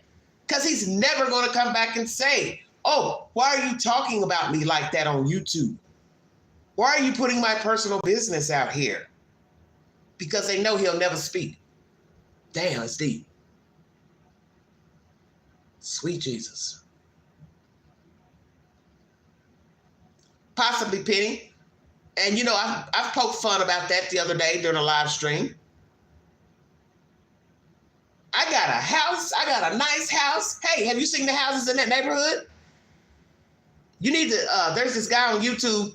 He has a video, and I mean, he rode them streets. I said, they're going to arrest you if you circle that block one more time, because he circled and he circled and he circled. I was getting dizzy. But the houses are decent looking houses, and they are made kind of weird because I've never seen houses with such long driveways and all the garages seem to be on the side of the house. None of the garages are on the front of the house, which I don't care for garages that sit on the front of the house anyway. Too easy for people to run in and, run in your house that way when you have your garage door open. But most of the houses have long driveways from the street, and the garages sit to the side of the house. Just about every house in that area, in that little short few blocks that God did the video, all the driveways are long, even whether they were flat or they went up a little bit into a hill. And I said, damn, I ain't never seen no houses made like this before. So it's a different type of build of houses that's in Katie and Chris's neighborhood. I've never seen houses made like that. Anywho, just interesting. She's happy. She's happy with this so-called life she's made with him. She'd have to be, I guess. But then maybe not. Or let's just say she's putting on. How about that? But this life is probably better than what she's ever had with Seth. Because I was thinking about that the other day. I said, he's sitting here talking about his rent's going up $500. He can't afford the house, but I'm not going to move because my kid's comfortable here and blah, blah, blah. I said, oh, I bet you Katie, she ain't got them financial problems. She got a decent job. He's making a decent living, probably making $50,000 a year or so. I don't know. I don't know what crane operators make, but anywho, they ain't hurting for nothing. That's my point. Taking care of that little girl and then taking care of this kid. And then they both share the load, Katie and Seth taking care of him. So she's on easy street.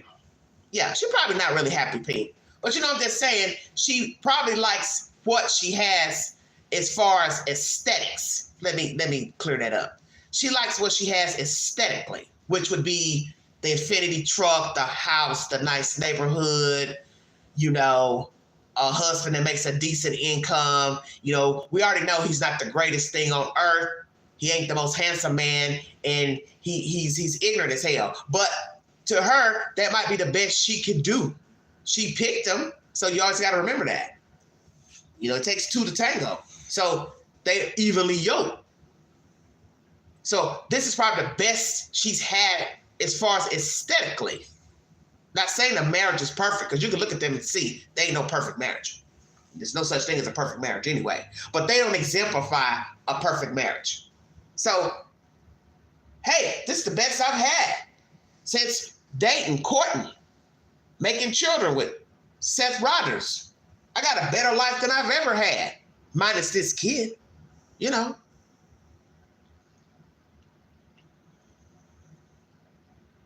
Money does not bring happiness.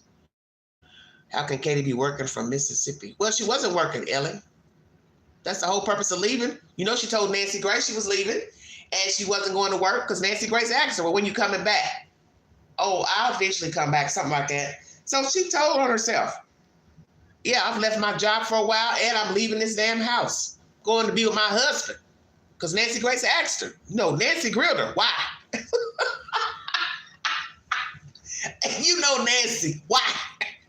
Why you going to Mississippi? Hell, because she's scared. Yeah. Pink said, yeah, I've been in a situation like that, miserable as hell. Why didn't I just let Seth have him? Well, see, Dakota, that's why I'm saying there's more to the story, because what you're seeing play out on YouTube is evident. Somebody is not telling the truth about Sebastian. Somebody's not telling the truth about how he was treated. That's obvious. So there's way more to the story. The point is, who's going to tell the truth? So how he was really treated behind closed doors. Because, you know, you have to admit, it's embarrassing, one, these people not searching for him. Today there was a vigil. You didn't hear that Katie was there. I didn't hear the YouTube creator say, oh, there's his mother, there's his stepdaddy, there are his Proudfoot relatives. And then you go back, no searching, never showed up to any individuals, went out of town. That's a bad look. Okay?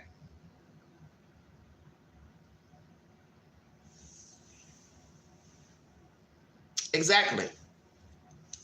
Nothing like peace of mind, but we all do foolish things, put up with foolish things when we know better, and we stay anyway. And so that's what I'm saying. That might be what she's doing. She's swapping one misery for another.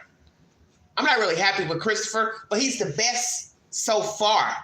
And I don't feel like starting over. I don't feel like finding somebody new. So I'm just going to hang on. You understand? And a lot of people do it. You know, people did this a long time ago. What do you mean? Did another YouTuber move in with Seth? I don't know, girl. I don't keep up with that stuff. Where are you getting that from, Pink? Yeah, you know, people do it every day. A lot of you in the chat, you've done it. You're doing it now. You are sacrificing your sanity for a job, for a car. You paying a car note you probably can't afford, but you need a car. You living in a house you can't afford, but you're there. You're in a relationship with somebody you really don't like. Well, some days you like them, some days you don't, but you afraid to leave them alone, afraid to let them go. Maybe they pay most of the bills in your house. Everybody's done it. Everybody's been with somebody they knew they did not need to be with for whatever reason, and they stay anyway. So I'm sure she's not probably, yes, the happiest, but he may be the best that she's come along, that has come along. Yeah, they wouldn't dare in this panel. They would get chewed up, spit back out, point blank. But I wouldn't entertain it. Everybody knows how I am. I don't entertain that type of foolishness. Once I see that you're lying, I have no reason to bring you up on the panel. It would make no sense for me to waste my time and ask you questions when I don't believe you. So I'm going to sit here and write down a list of questions to ask you when I've already seen your news interviews. I've seen you talk to a YouTuber or two, and you've lied and made up stuff and changed stuff. And then I'm going to reach out and say, hey, can you come up on my panel? For what? I don't have that kind of time. And what would be the point, Cindy?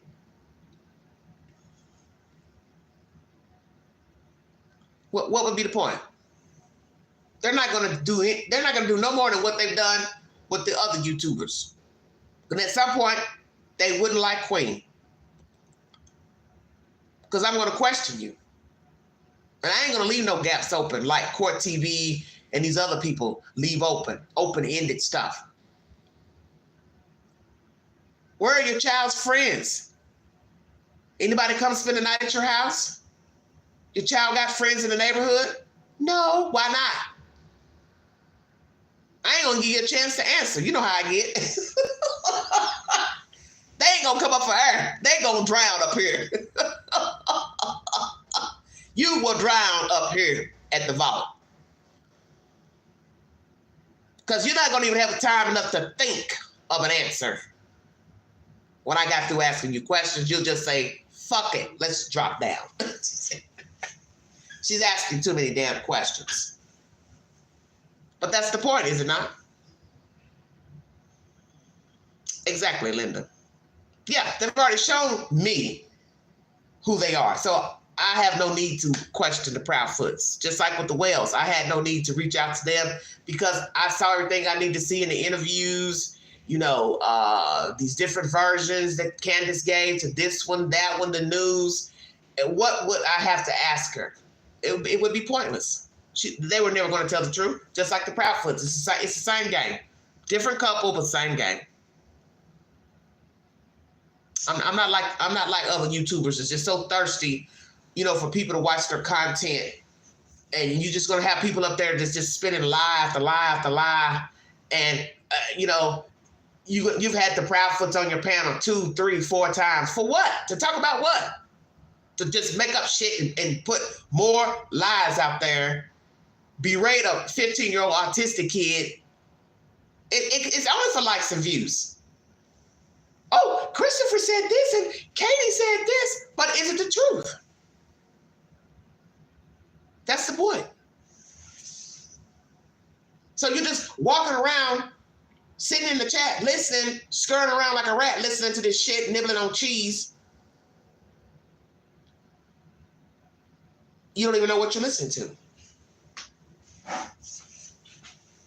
Because you're not getting what you really want to hear. Thank you, Cindy. You're not getting what you really want to hear. You really want them to say, yeah, we hurt the kid. Yeah, we did something to the kid. Yeah, we have knowledge about where the kid is. They're never going to tell you that. You haven't gotten that from Don and Candace. You think you're going to get it from K and C, P? No, you'll never get that. I appreciate that, Cindy. Thank you. Well, I'm almost at 2 hours. I'm going to let you all go so you all can have a wonderful night. But join me tomorrow because I wanted to take a break today, but I only got on because of the vigil. We're going to talk about Sean Puffy Combs, P. Diddy. He has issued an apology to the public. Thank you, Pink. I appreciate that. He has issued an apology, but he did not address the apology to Cassie Ventura. We're going to chop that up tomorrow. And we're going to weigh in on what is going to befall Sean Puffy Combs now. Her lawyer has spoken pertaining to his apology, fake, bogus apology. Looked like he's somewhere in the islands because I saw wood above him, like bamboo or something. Maybe he's on vacation. I don't really care because Sean's a fraud. He only apologized because he had no other choice. He's caught. His foot's in the trap. And that's that. His foot's in the trap. And the interesting part about Sean's apology is the obvious. You just told the world recently that the allegations against you are not true by the people suing. That's including Cassie Ventura. So how can you apologize when the allegations were false? So this is allegation number 1, that you are physically abusive. So now that's been proven. Number 2, you coerce people or bribe people. That's been proven by the $50,000 payment for the video that just popped up out of nowhere. So if you can abuse a person, on camera, didn't care about anybody pressing charges, the hotel, her, paying somebody off for the video. What else are you capable of? Ooh, Cindy. Golly. Yeah. And the son, raunchy too. I never made a video about that content, messing with that girl on a yacht. But that shows you they are mimicking what they have seen. And something else that creeps me out, listening to the law and crime commentary, cameras everywhere in the house. So I want you to think about that for just a second. A person has cameras in every room. Imagine your friends, associates are coming over, taking showers, using the bathroom. God forbid anything else they're doing in the rooms. And Sean is watching. That is sick. So you're watching your children walk around naked, talk on the phone. You know, men will be men. Boys probably, masturbate. Let's keep it real. You're watching all of that. Stay woke, everybody. You're welcome, Penny, anytime. And I thought about that today. I thought this man had cameras in his house. So that means the children didn't even have privacy as children. Because girls have to change their clothes. Boys have to change their clothes. You have to shower. You have to use the bathroom. Do you really want somebody watching you while you're on the toilet? Dear God. That thought right there is too much. That's too much. I'm in Tennessee, Cindy. I'm in East Tennessee. In Knoxville, baby. Good night, everybody. Thank you, Pink, for the donation. Yeah, right here in East Tennessee. I'm centrally located, which, every state touches every state just about. 3 hours from Nashville. 3 hours from Lexington, Kentucky. 3 hours from Atlanta, Georgia. 3+ hours. About an hour and a half to Chattanooga. 3 hours to Asheville, North Carolina. 4 hours to Charlotte, North Carolina. I'm here.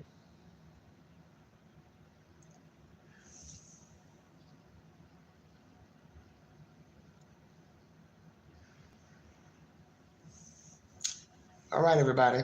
Oh, Murfreesboro? Okay. Right up the road.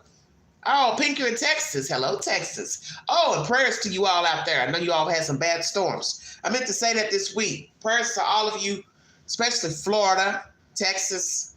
There have been some horrible storms. Oh, Lord. I forgot where that is in Florida that has the storms that touch down. Lord, it just ransacked that poor place. Was that Tallahassee? I can't remember. But there's some terrible storms. Texas don't have power, if I'm not mistaken. When I last checked. Some places in Texas don't have power. In Florida, oh Lord, those pictures, they're horrible. I mean, they are horrible. The trees, literally, just uprooted out of the ground.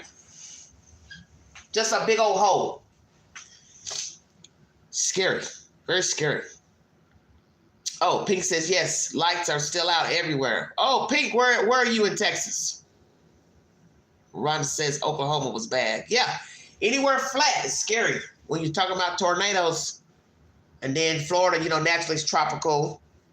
They get tropical storms. You have to worry about flooding. It's very, very scary. Houston, oh my Lord. Pink, you in Houston? Jesus, well, there's always crazy stories coming out of Houston. The YouTube queue stays full of crazy stories out of Houston.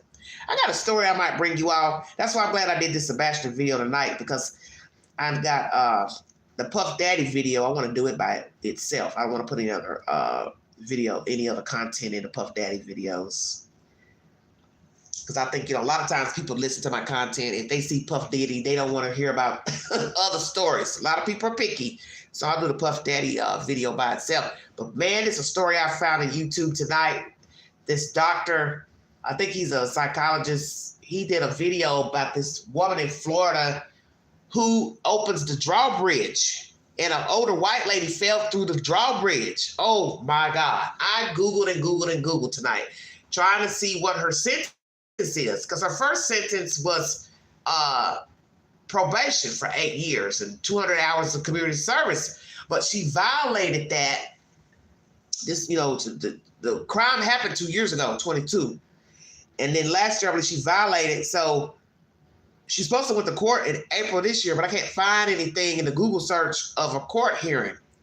But I think they're going to give her jail time, because now that she's violated probation, she's facing 15 years in prison. And she lied about checking out the window of the drawbridge. She's supposed to step out and look, supposed to get on the deck and look. Her boss was telling her how to lie to the police. They got the text messages. I mean, man, it's deep. Lord have mercy. And that psychologist, he's a YouTuber. He's basically saying, I just feel like she doesn't have any remorse. She doesn't care. She doesn't care about what she did. She wasn't paying her court costs and fines. I'm like, lady, you know better. And, let's be truthful. It's a slap on the wrist, negligent homicide, 8 years probation. That's a long time to be paying the probation office, 8 years. You know how much money that is? Depending on if she had to, pay. You go in once a month, pay a fee, your probation fees, your court costs, you're paying once a month for 8 years. You could have a house, down payment on a house. Well, you tally that up, 8 years. About what, $35, $40 a month for probation fees? I don't know. Maybe it's higher in Florida. I'm not sure. Wow. And she had a bicycle, the older white lady. She had a bicycle. So the bicycle, they obviously got it on video, I guess, from the bridge. Or this is what was said. The bicycle, naturally she lost control of the bicycle because the bridge is going up.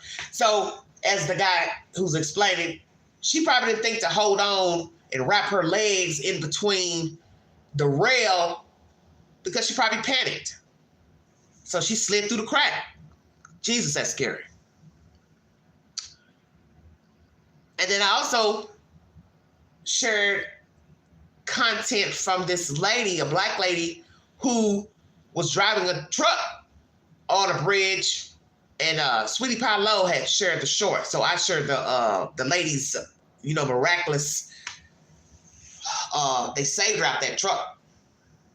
Some car was coming on the other side on a bridge, and it was going around a car that had stalled. And so her truck was coming down on that bridge, and I guess it threw her off when that car swerved, and she lost control, and part of her semi-truck went over through the guardrail, and she's just dangling. Oh my God, that is so scary watching that. I just couldn't watch it. I just couldn't. But I watched a little bit of it. That is so scary, watching a person dangling in a truck. And they saved her. Oh my goodness, the grace of God. They sent the rope down, got her out of there. And so she and the reporter went back to, I guess, the bottom of the bridge, and she had told him she hadn't been there, since she had the accident. And I thought, wow, it takes a lot of courage to go back to the scene and just look up and realize you were dangling from up there. And let me tell you, that bridge wasn't that far from the water. It's one of them low bridges. I just can't even imagine what she thought when she was in there. Oh yeah, it had a camera. I forgot. There's a camera inside of the truck. So you see her screaming. I forgot about that. Yeah, there's a camera in the truck, and you see her screaming for dear life inside of the truck as it's going over the bridge. Oh my God. Unbelievable. Yeah. Sweetie Pie Low, she shared the short today, and I went in to the Google search, found the article, and then found a video in YouTube where she gives her story to the news.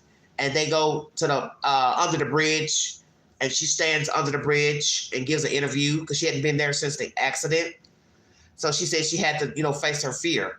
So she finally went back to, near the bridge. She's better than me because I don't think I could go back under the bridge or on the bridge. And I don't know if she's still driving because I didn't listen to all of the interview, but I don't think I could drive a semi-truck, and I don't think I could be on that bridge. I think I'd be scared to go across a bridge. And you don't even think about that when you're going across a bridge. Somebody losing control, slamming into you, maybe push your car into the guardrail, or you slam your truck into the guardrail. See, that truck has a lot of power, and it's sitting up higher than a car. Worst thing, you just be squished into the guardrail, unless some other force pushed you through the guardrail. But in the semi-truck, you're sitting up high. So it took nothing for her to lose control and push right through all that metal and dangling off of there. Oh my God, it's tragic. I'm just so glad she survived. Sweet Jesus. Because if that truck kind of kept on sliding through that rail, she would have went in the water. Yeah, it's very scary. So I might talk about that later in the week. It's a blessing she's alive. I'm sure she probably had nightmares for a while after that happened, because I can't see how a person could even go to sleep. You survived that? How could you even go to sleep? Close your eyes every day. Your every waking moment would be running into that guardrail. And just imagine how fast her heart was beating. Like, oh God, please, please, don't let this truck fall in the water. Don't let this truck fall in the water. Oh my goodness. She's better than me because I don't think I could have went back to the bridge. I really don't think I could have went. I wouldn't, like I just said, I wouldn't want to go on the bridge. I don't want to stand under the bridge. I don't want to look up to where I was dangling. Yeah, traumatized. She said she was. And I wonder if she could swim. I'll have to watch that. I'll have to watch that. I just didn't really want to watch it because I don't like stuff about water. I have a fear of water, so I don't like anything about water. Just like the Baltimore Bridge, that vessel crashed into that bridge. That was too much for me. And I just found out the other day that the guys who were on the cargo ship, they're still here in America. It didn't even dawn on me that they were foreign. So they're still here in America. They are still detained. So I'm like, why are they detained? Well, what's the deal? You detaining them like you think maybe they did it on purpose. And I ain't going to kill myself to ram a boat into a bridge. But, there's got to be some reason why they're still here. And terrorists are asleep. Yeah, I would say so. Oh, I'm terrified of water. Well, Brooke, you and I are the same. Yeah, just thank God the truck didn't keep going over. It got stuck, I guess. But you got to think of the weight of the front of it. Because when it went over, you could see the front of the semi-truck. That whole front piece it come off. And I was just like, oh my goodness, she just dangling. So most of the truck, didn't go over, but the piece went over, and she's hanging over. So grace of God, they were able to lower a guy down, and get her out of there. Imagine how scary that would have been. The person operating the rope, the person that's got to get her out of there and hold her in a harness. Oh, Lord. I said, I can't watch this. I don't know if they got it on video or not. I'm not trying to find out. I don't want to look at it. I don't want to look at it. Oh, scared of elevators. Oh, well, I live in elevators, Rhonda. So imagine that. Oh, Ellie said it collapsed a few hours later. Oh, the truck went all the way through? They had bombs, too, on that barge that hit that Baltimore Bridge. Huh. Okay. The person that rescued must have nerves of steel. Yes, that's what I'm saying. You got the person operating the rope. You got the person coming down on a rope to get her. All of that is scary to me. You definitely you could not be afraid of heights to go on that rope to get her. I would not want somebody who was afraid of heights to be trying to rescue me. Lord have mercy. But I thank you all so much for tuning in to this live stream. Prayers for Sebastian Rogers. When I get more information or updates, I will bring you the said information. Next live will be tomorrow pertaining to Puff Daddy. He has issued a public apology pertaining to the video released of him physically assaulting ex-girlfriend Cassie Ventura. And also I brought you commentary of a statement from her husband, who she's currently married to. He issued a statement pertaining to physical abuse, violence against women, and allegedly it's content that he had already written before this video came out. So I don't know how long ago he issued that or where he issued it, but I believe it's from his IG page. That's all I got. What time? I'm not sure, Cindy, but usually I share it to my community page before I go live. So I'll share it to the community page, and you should get a notification that I'm going live. I'll try to do it tomorrow, not too late, either late morning or afternoon. So tune in. It should be a good live. You'll get to hear his own words if you haven't heard it already.